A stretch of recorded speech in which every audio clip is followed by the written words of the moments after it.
بسم الله الرحمن الرحیم. نبی علیہ الصلوۃ والسلام چې کله مدینه منورې ته تشریف راوړو نو دلته کې کجورو ډېرې زیات دي. پخوانو کتابونو کې هم راغلي چې د آخري پیغمبر د هجرت ځای به د کجورو ملکي. نو انصارو د مدینې به دا کار کوو چې د کجورو کې به قلم وي، خو هغې ته ویل کېږي تعبیر په عربۍ کې. نبی علیہ السلام ته دا کار خوښ نه شو، ته دا مه کوئ. هغوی خو تابعدار خلک کوې نه کو. په هغه کال باندې کجورې کمې وشوې، میوه کمه وشوه. نبی علیہ السلام ته دا ولي یا رسول الله موږ به تعبیر کوو، موږ به قلم خو تاسو ته منع کړو ځکه دا. بیا نبی علیہ السلام وفرمیل چې انما انا بشر مثلکم، ستاسو غوندې انسان یم، په دنیاوي کارونو تاسو ښه پوهېږئ او دیني کارونو کې بیا زما تابعداري خامخا کوئ. دا مشکات کې دا حدیث ذکر دی. د مدینې منورې کجورو ته نبی علیہ السلام دعاګانې کړي دي د برکت.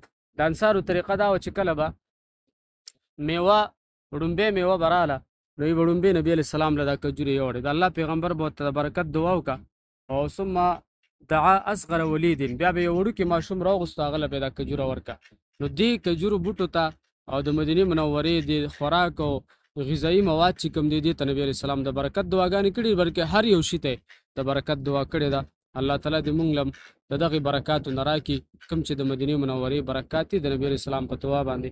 اللهم صل وسلم على سيدنا محمد وعلى آله وأصحابه أجمعين.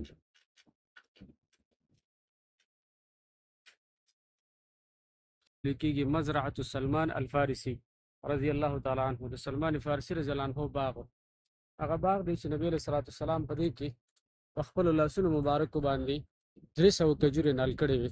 د کجورو په باغ کې قانون دا وي چې کله وکرلی شي نو بعضې کېږي او بعضې نه. خو د نبی علیہ السلام معجزه وه چې دا ټولې الله وکړي. خلک دې ته حیران وو. سلمان فارسی رضی الله تعالی عنه د ډېرو راهبانو سره پاتې شوی و.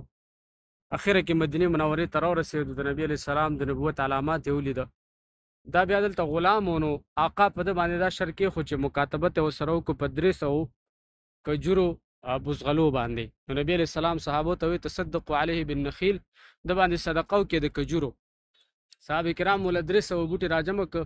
مدینه منوره کې کجورې ډېرې دي. نو بیا نبی علیہ السلام ته تاسو صرف کندې وکړئ او بوټي بس په خپل لاس باندې نالومه. نو دې باغ کې نبی علیہ السلام 300 کجورې په خپل لاس مبارک باندې نال کړي دي. دا هغه باغ دی مزرعة سلمان الفارسي. اللهم صل وسلم وبارك على سيدنا محمد.